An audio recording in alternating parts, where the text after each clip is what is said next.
Nós reiniciamos a série Estudo do Evangelho à Luz do Espiritismo pela FEB TV.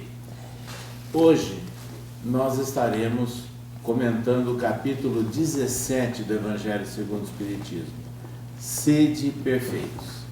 Esse capítulo é extremamente importante, eu diria marcante, porque Allan Kardec ele analisa os caracteres da perfeição, o homem de bem, os bons espíritas, a parábola do semeador e como instruções de vários espíritos, as mensagens intituladas o dever, a virtude, os superiores e os inferiores, o homem no mundo e cuidar do corpo e do espírito.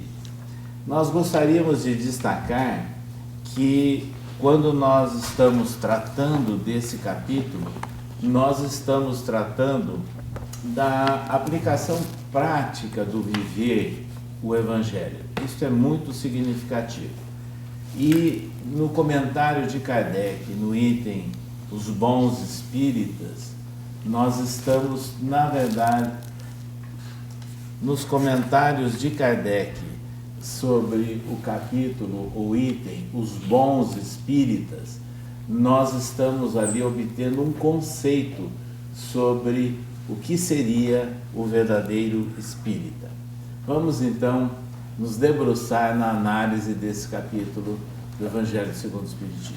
Acho que um ponto interessante para a gente começar é que a gente vê a palavra perfeito, o que isso desperta na nossa mente quando a gente ouve isso em português e o que representava, pelo menos naquilo que está nos manuscritos em grego que deram origem às traduções, né? Lembrando sempre que a gente não tem nada no idioma original que Jesus falava, que é o aramaico e o hebraico, que era a língua litúrgica da época. Tudo que a gente tem está em grego. Essa palavra, que foi traduzida para o português como perfeito, é teleios, que deu origem à teleologia, que é cumprir o objetivo, cumprir o propósito. Que quando a gente pensa em perfeição, às vezes a gente é levado a pensar assim, em padrão de ética ou de santidade, algo que pode tudo. E não é isso o sentido original, mas é o sentido de cumprir o seu papel. Por isso que Kardec foi muito feliz quando ele coloca os bons espíritas, ou a missão do homem de bem, quando ele trata isso, porque ele vai dizer isso, qual é o propósito da gente? Na vida, na encarnação, e é isso que está por detrás das traduções que a gente tem hoje. E não é perfeição no sentido de amplitude de possibilidade, mas de cumprir o papel. Qual é o meu papel na vida? É igual a gente pensa assim, um copo perfeito é excelente para tomar água, mas não dá para cortar um pão com ele. Para cortar um pão a gente precisa de uma faca perfeita, são propósitos distintos. Aí é dentro dessa ambientação, dessa moldura que o Saulo introduziu, que é interessante a gente ler o versículo, né?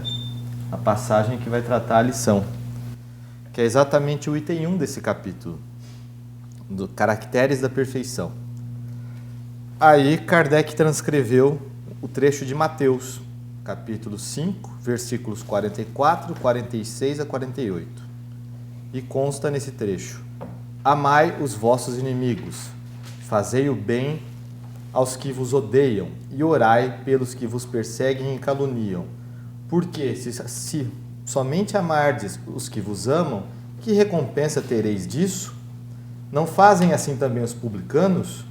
Se unicamente saudardes os vossos irmãos, que fazeis com isso mais do que os outros? Não fazem o mesmo os pagãos?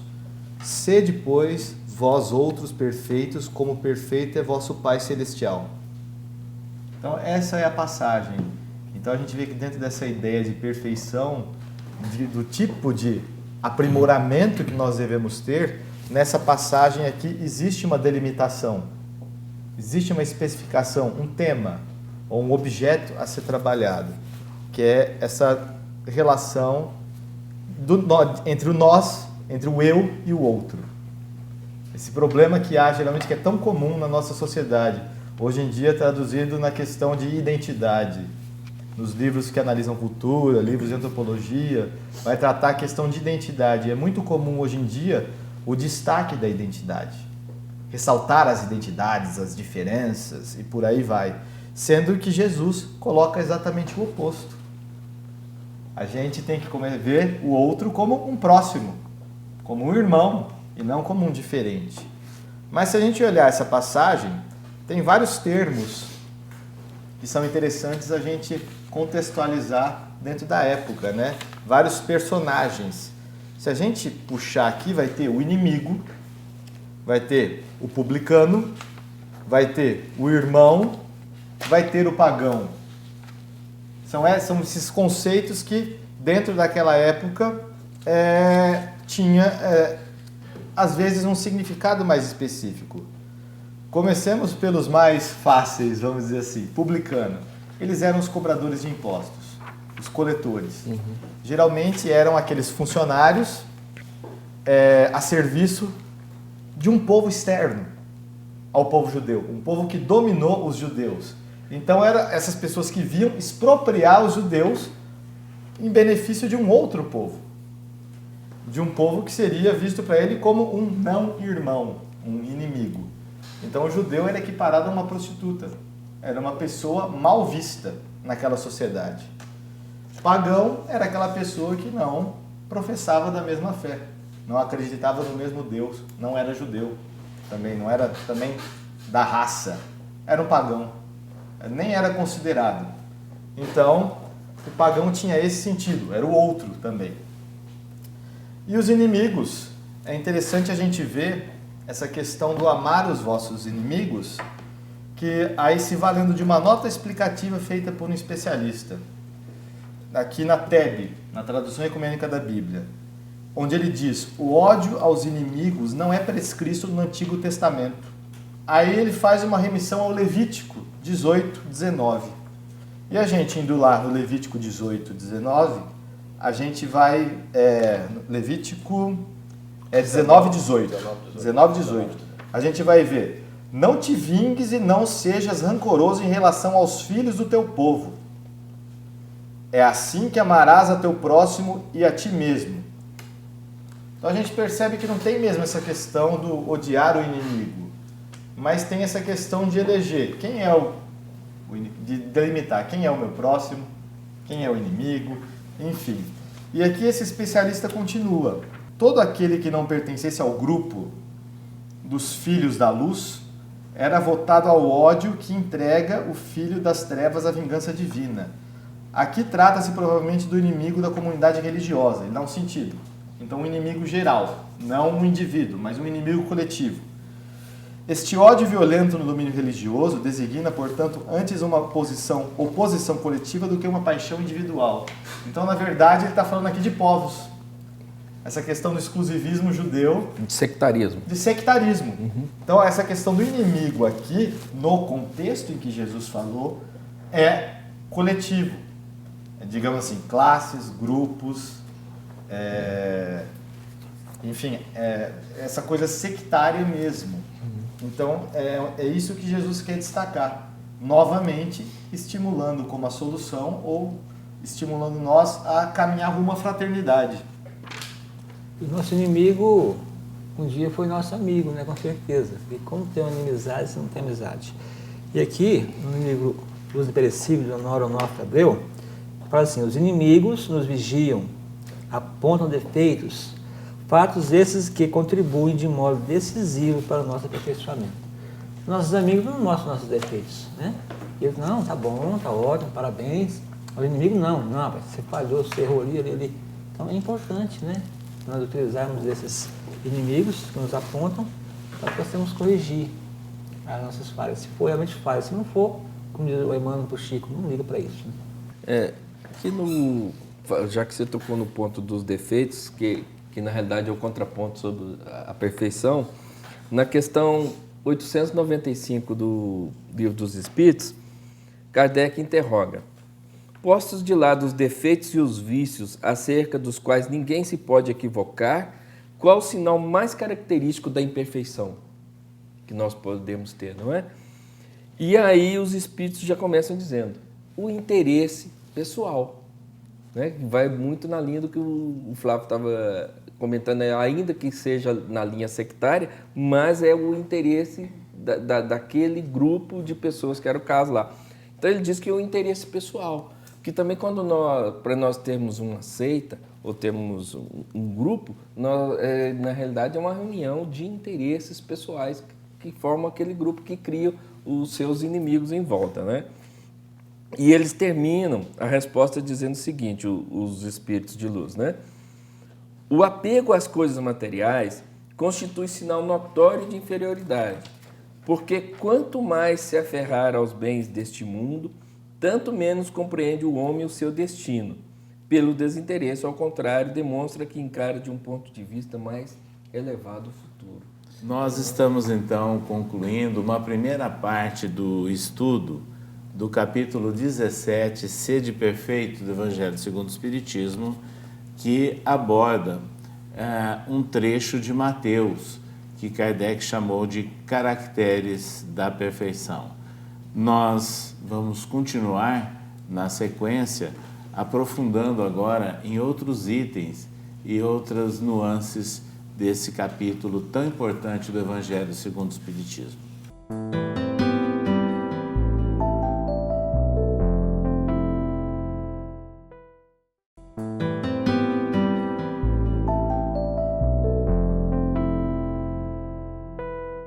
Vamos então prosseguir no estudo do capítulo 17, Sede Perfeitos do Evangelho segundo o Espiritismo. Eu só queria retomar essa parte, fazei o bem aos que vos odeiam e orai pelos que vos perseguem e caluniam. Aqui no livro Luz Imperecível, Honório Abreu faz uma reflexão muito boa quando ele fala do fazei o bem aos que vos odeiam, ressaltando o valor da ação. Então ele mostra que só o trabalho edificante no bem é força suficientemente grande para neutralizar o ódio de pessoas contra os outros. Então ele fala que nós temos a nosso favor a ação. Nós temos ao nosso favor o conhecimento da doutrina espírita, que nos esclarece que Deus é único, é Pai, que nos esclarece que somos espíritos com oportunidades de retomar a nossa jornada pela reencarnação. Nos fala que todos originamos simples e ignorantes e com uma caminhada evolutiva e com as mesmas oportunidades. Então ele fala que só pela ação, aproveitando de forma hábil, o que quer dizer isso? Não é astuta, mas aproveitando os momentos que nos é ofertado pela divindade para refazermos os nossos caminhos. É nós prestarmos atenção na vida. O que é que a vida está me oferecendo? Que momento é esse que eu estou passando? Que ensinamento eu posso ser tirado disso? Porque muitas vezes nós passamos pela vida sem observar as oportunidades que a vida está nos oferecendo. E as oportunidades nessa aula não são sempre alegres. Elas são dolorosas. Às vezes as oportunidades dolorosas são as que mais nos ensinam, porque elas nos fortalecem, né? E quando Jesus chama a atenção, né, de que a gente deve aprender a amar o inimigo, a amar o adversário, o Emmanuel, quando ele comenta esse versículo, ele traz muitas explicações.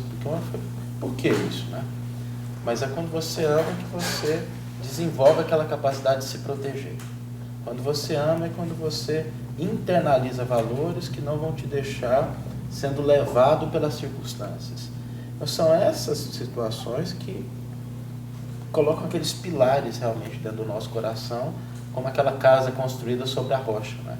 E não sobre a areia do que passa, do que é comum. Então, ele fala assim que a gente tem que aproveitar esses momentos de forma hábil, como nós comentamos, mas também com humildade. O que é que a vida está querendo me ensinar com isso? O que é que eu devo mudar? No que é que eu estou ainda persistindo no erro? E de uma forma consciente, dando essa consciência do que realmente devemos fazer para mudar em nós aquilo ainda que trazemos arraigados de negativo.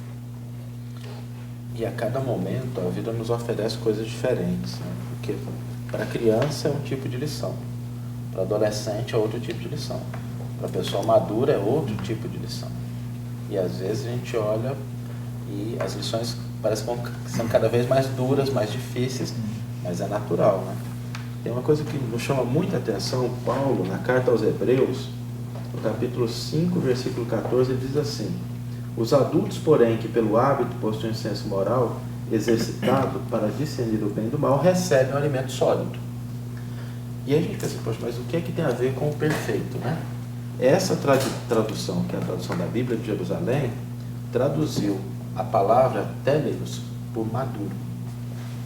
Ela deu o sentido teleios, que em outras traduções traz perfeito também, aquele que é perfeito se alimenta do alimento sólido. E aí a gente entende por que a doutrina espírita veio depois do cristianismo. Porque o Velho Testamento caracteriza o período inicial, nas palavras da infância. O cristianismo é o período da maioridade. E o espiritismo é o da maturidade. Isso é tão interessante porque quando Kardec define o verdadeiro espírita, ele está fazendo referência àquilo que Paulo se referia nessa epístola, quando fala, os maduros terão alimento sólido. Você já não se alimenta mais do leite materno. E aqui no livro, né, Evangelho por Emmanuel, sobre esse versículo, Mateus 5,48, portanto, sede vós perfeitos, como é perfeito o vosso Pai Celestial. Ele traz 7 comentários de Emmanuel sobre esse versículo, né? E tem um muito interessante, ante o apelo do Cristo, sede perfeitos, né? Mas como é que Jesus estaria falando isso? Sede perfeitos para nós, se isso fosse impossível, ele não falaria isso, né? É isso que Emmanuel está trabalhando aqui, falando que nós podemos e devemos esposar a nossa iniciação no aprimoramento para a vida superior, começando a ser bons. Então, é no simples, é no dia a dia, é convivendo, né? Desperta e faz algo que te impulsione para a frente na estrada da elevação. No agora, né? Então, a gente, às vezes, entende isso aqui, a ser de perfeitos é muito inacessível, né? Como é que eu vou ser perfeito, né? Ainda mais como o vosso Pai Celestial. Que a gente ainda nem entende direito esse Então, o que Emmanuel está explicando aqui é que Jesus não falaria isso se fosse impossível. Então, é que nós trabalhemos esse dia a dia na convivência, né, com o outro, essa perfeição da simplicidade. Né? E aí a gente vai no lema da doutrina espírita, né? Que é o fora da caridade não há salvação, né? Porque nessa busca da perfeição, de saber como que é a caridade, como Jesus entendia a caridade, não é? E que é um exercício a caminho dessa perfeição absoluta, tá? Na questão 886 do Livro dos Espíritos, né? Kardec pergunta qual o verdadeiro sentido da palavra caridade, como a entendia Jesus. E aí os Espíritos respondem que é a benevolência para com todos, indulgência para as imperfeições dos outros e perdão das ofensas. Ele não deu nenhum currículo inatingível por nós, como você está colocando, né? Pois é, isso vai diretamente ao encontro do que Jesus veio trazer para nós. Ele veio trazer a lição de amor. E qual é o grande referencial, a grande mudança para que a gente acredite ou para que a gente vislumbre essa questão de amor? É a mudança da imagem que se tinha de Deus. Então, quando ele fala que vosso Pai Celestial, não é mais aquele Pai do Velho Testamento, mas aquele Pai que punia, aquele Senhor de Exércitos, enfim. Mas é aquele Pai que ele trazia, que aqui no capítulo 6 do Evangelho segundo o Espiritismo, nas instruções dos Espíritos, no item 5, vem a explicação do Espírito de verdade. Venho como outrora aos transviados filhos de Israel trazer-vos a verdade e dissipar as trevas. A gente pergunta, que verdade é essa? Aí ele coloca aqui, ó, a imutável verdade, o Deus bom, o Deus grande. Então essa é a ideia, de bondade e grandeza. Só esse vosso Pai, eu também pensei numa outra perspectiva. Jesus tinha momento que falava, meu Pai. Sim. Tinha momento que ele falava, vosso Pai. E tinha momento que ele falava, nosso Meu pai. Pai. E meu Pai também. Eu, nesse caso aqui, eu também entendo que ele, quando falou vosso Pai, é porque ele já tem o entendimento de quem é o Pai. E que só quando atingirmos a perfeição nós vamos ter esse entendimento. Então, nesse momento, ele falou vosso Pai, porque ele já tinha o entendimento do que era o Pai. Ele estava partilhando, na verdade. Na verdade, é uma fusão de horizontes. Deixa eu ler o trechinho. Entre o que ele trazia e o que as Aí, pessoas estavam começando a assimilar. pode ler. Não, mas na verdade, quando ele fala vosso Pai, ele está querendo dizer vossa visão do Pai. Exatamente. É assim, ó, eu Vossa estou visão. trazendo uma imagem e é aquilo que você conseguiu captar. Aí varia do grau de conscientização de cada um. Aí, nesse caso, nós podemos ser perfeitos como ele. Sim. Eu posso ser perfeito como esse Deus que eu entendo na minha Concepção. concepção, no meu estágio evolutivo do momento. Mas é interessante fazer, é sempre isso. Não é perfeição no sentido de caracteres, é no sentido de cumprir o seu papel. E quando Jesus fala assim, sede perfeitos como perfeito é o vosso Pai, o que ele fala? O Pai faz o quê? Nascer o sol para justos e para injustos. Então ele está nos convidando a isso. Ame como Deus ama. Age em relação ao outro como Deus age em relação a nós. Ter essa postura não significa, é cumprir o nosso papel, como o Espiritismo nos diz. Qual é o propósito do Espírito? O Espírito individualizado é ele ser o coautor em plano menor. Naquele ambiente onde a gente está, no nosso ambiente familiar, de trabalho, na rua, né? Como é que eu posso ser perfeito ali? Agindo como Deus age. Então, é alguém que não nos compreende? Perdoa. É alguém que talvez nos agrida, né? Ouvida a agressão. Bom, nós estamos completando aí um período do estudo, vamos partir para o intervalo e no retorno esse aspecto deverá ser muito importante. Analisarmos aí o conceito do verdadeiro espírita trabalhado por Kardec e também como devemos agir como homens no mundo.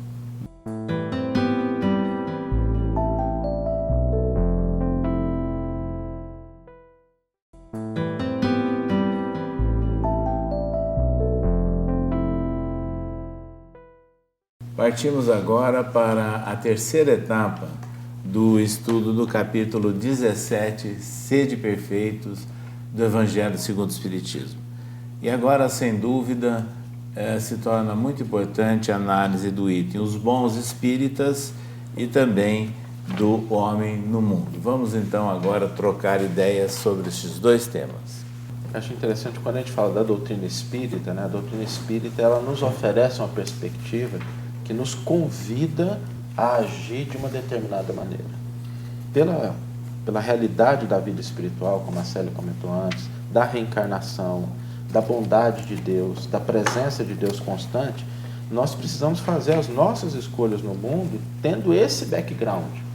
Porque não basta a gente saber o Espiritismo como sendo uma ciência simplesmente que fica restrita ao conhecimento. Eu sei que existe reencarnação, eu sei que existe comunicabilidade, eu sei que existe vida após a morte, mas a gente tem que tornar isso algo útil no nosso dia a dia. As nossas ações têm que ser coerentes com esse entendimento.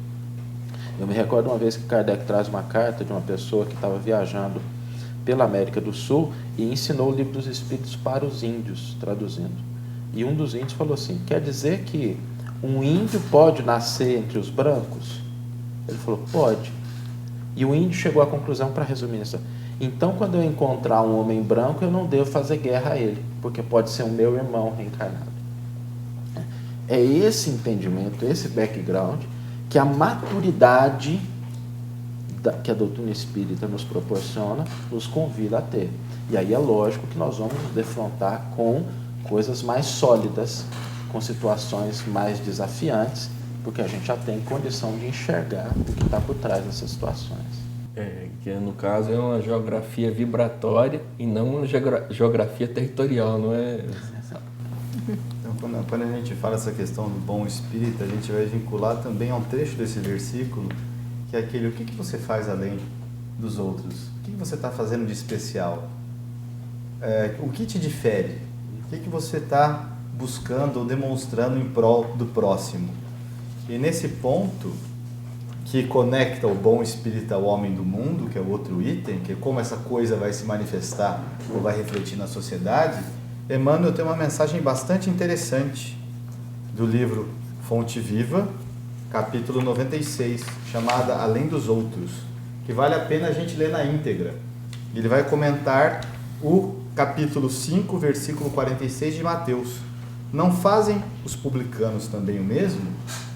Ou seja, aquelas pessoas que eram vistas de uma maneira... de má vida na sociedade.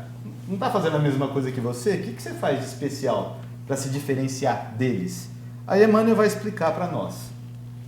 Trabalhar no horário comum irrepreensivelmente, cuidar dos deveres domésticos, satisfazer exigências legais e exercitar a correção de proceder, fazendo bastante na esfera das obrigações inadiáveis, são tarefas peculiares a crentes e descrentes na vida diária. Então você não precisa ser espírita ou não para fazer essas coisas. Jesus, contudo, espera algo mais do discípulo. E agora Emmanuel lança uma série de perguntas. Correspondes aos impositivos do trabalho diuturno, criando coragem, alegria e estímulo em redor de ti? Sabes improvisar o bem onde outras pessoas te mostraram infrutíferas? Aproveitas com êxito material que outrem desprezou por imprestável? Aguardas com paciência onde outros desesperaram? Na posição de crente, conservas o espírito de serviço onde o descrente congelou o espírito de ação? Partilhas a alegria de teus amigos sem inveja e sem ciúme, e participas do sofrimento de teus adversários sem falsa superioridade e sem alarde? Que dás de ti mesmo no ministério da caridade? Aí Emmanuel conclui: garantir o continuismo da espécie, revelar a utilidade geral e adaptar-se aos movimentos da vida são característicos dos próprios irracionais. Então ele coloca a coisa então, bem... Os animais fazem isso. Os animais fazem isso, a gente não está fazendo nada de diferente. E ele continua: o homem vulgar, de milênios para cá, vem comendo e bebendo, dormindo e agindo sem diferenças fundamentais na ordem coletiva. De 20 séculos a esta parte, todavia, abençoada luz resplandece na terra com os ensinamentos do Cristo, convidando-nos a escalar os cimos da espiritualidade superior. Nem todos a percebem ainda, não obstante envolver a todos. Mas para quantos se felicitam em suas bênçãos extraordinárias, surge o desafio do Mestre, indagando sobre o que de extraordinário estamos fazendo. Então, às vezes o nosso inimigo, né? A gente pensando que ele está tão longe da gente, pensa que é tão difícil chegar a ele e ele está debaixo do nosso teto mesmo, né? Como diz Mateus, o homem terá por inimigo o de sua própria casa. Então, às vezes ele põe Deus na sua bondade, na sua misericórdia, na sua justeza, e ele coloca tudo próximo e fica fácil o nosso trabalho. Então, põe como um vizinho, por exemplo, meu vizinho. Ele colocou ali para a gente poder, durante o tempo, o que a gente faz? Faz um muro de 3 metros de altura para nem ver a cara do nosso vizinho, assim a gente faz. Então, eu acho que é isso, né? É o amor com o nosso próximo, o nosso trabalho, atender as pessoas, seja qual for o nosso trabalho, seja um trabalho, um balconista de uma farmácia, seja um médico, seja atender aquelas pessoas que estão do nosso lado ali, que eles são do nosso convívio, são aqueles que estão que Deus pôs do nosso lado para que nós nos amemos. Às vezes não é nem o inimigo, assim, inimigo, né? Às vezes é um Diferente. filho que, de repente, naquele dia, fez algo que você não gostou, ou um marido, que você ama e tudo, mas que, né, de repente, está com ideias contraditórias. Acendeu algo ali em você que... Exatamente. Então, às vezes não é um inimigo. Que na verdade Por isso esse que é nosso tá no- inimigo interior, É. que deve ser visto como uma imperfeição. A gente tem pontos que são contrários ou inimigos à doutrina pregada por Jesus.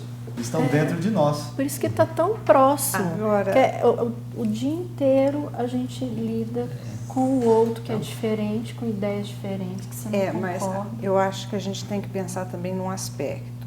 A luta contra o nosso inimigo interior, ela tem que ser constante, dioturna. A luta com aquele inimigo exterior ou com aquele que não partilha das nossas convicções, dos nossos pensamentos, das nossas ações, tem até um limite. Você dá o seu tempo, você dá o seu exemplo, você dá o seu conhecimento, mas a gente tem o próprio exemplo de Jesus, ele não se detinha, né? Ele ensinava, ele exemplificava e ele continuava no seu trabalho. E aquele que tinha condição de aproveitar ou mesmo queria segui-lo ia junto, não na sua caminhada, mas nas suas convicções. Então a gente tem que refletir muito isso, porque tem pessoas que ainda não estão naquele momento. Então você dá o que você tem, mas tem que dar o tempo para que ele possa refletir, assimilar e incorporar aquele ensinamento à sua maneira de ver. Então é isso que a gente tem que pensar bem no nosso dia a dia. E às vezes ter a humildade de olhar para o outro, entendendo que às vezes naquela área nós conseguimos agir melhor do que ele, porque a gente já teve preparo. E ele Mas não. em outra circunstância, o outro pode desempenhar a sua tarefa Exatamente. melhor do que a gente. Por isso a gente está junto. Né? Compartilhar. Para que a gente possa, na nossa interação, na nossa convivência, aproveitar a oportunidade que o outro oferece para que a gente exemplifique, para que a gente evolua, para que a gente se esclareça. Por isso é que tem a questão da boa parte. Saber ver a boa parte nas situações. Isso. Aí, nessa linha, tem uma virtude que eu acredito que ela congregue todos nós e que todos nós possamos fazê-la, independente do grau de perfeição que nós tenhamos. Está no Livro dos Espíritos, capítulo 12, da parte 3ª, da perfeição moral. Aí eu inicio o item, as virtudes e os vícios. E Kardec pergunta aos espíritos, qual a mais meritória de todas as virtudes? Ele não falou que é a última que eu vou adquirir, né? Nessa escala que nós vamos evoluindo, cada um de nós temos já algumas desenvolvidas, como o Sol nos comentou, mas ele está falando a que dá mais mérito para nós. E os espíritos respondem que toda virtude tem o seu mérito próprio, porque todas indicam progresso na senda do bem. A virtude sempre que há resistência voluntária ao arrastamento dos maus pendores. A sublimidade da virtude, porém, está no sacrifício do interesse pessoal, pelo bem do próximo, sem pensamento oculto. E o que quer dizer isso? A mais meritória é a que se assenta na mais desinteressada caridade. E tem um fato interessante, que nós estamos chegando ao final, né, deste bloco do estudo sobre sede perfeitos. A revista Reformador do mês de agosto de 2014 destacou a vida e a obra de Frederico Júnior, o médium dos primeiros tempos do Espiritismo no Brasil e que foi também um grande colaborador da FEB e do Grupo Ismael. E ali foi destacado, na sua biografia, pelo centenário, né, da sua desencarnação, que ele conviveu diuturnamente com pressões espirituais, com problemas, com dificuldades, e que ele soube vencer. Em meio às severas provas que recebeu, Frederico Júnior contou sempre com apoio inquestionável dos emissários do plano maior, a lhe confortar o coração sensível, seja por intermédio dos amigos incansáveis que o amparavam, como Pedro Richard e Bezerra de Menezes. Nós encerramos, portanto, dizendo que o Evangelho segundo o Espiritismo reconhece-se o verdadeiro espírita pela sua transformação moral e pelos esforços que emprega para domar as suas inclinações más. Continuaremos com a FEB TV em outros estudos sobre o Evangelho à luz do Espiritismo.